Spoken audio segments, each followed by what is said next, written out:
Previously, we tested a GET request in Postman. Now, let's learn how to send a POST request using a JSON data.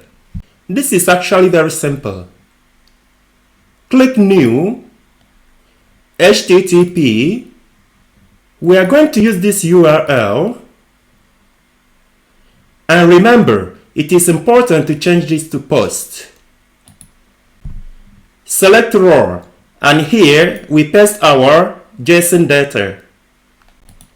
The left side is called the key, and the right side is called the value.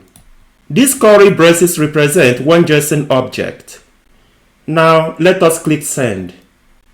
Done, and the server responds with the data we sent plus the ID. If you want, you can also send multiple objects.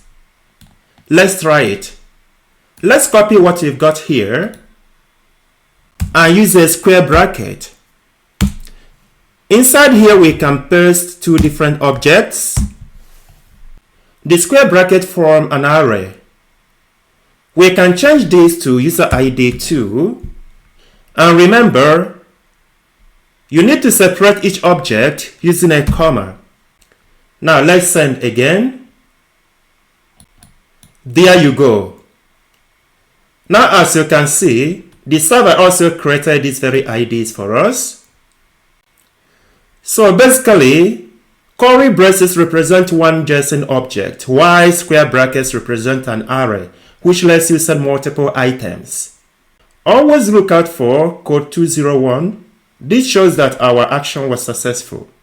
And that's how to send a POST request using JSON in Postman. Subscribe for more API tutorials.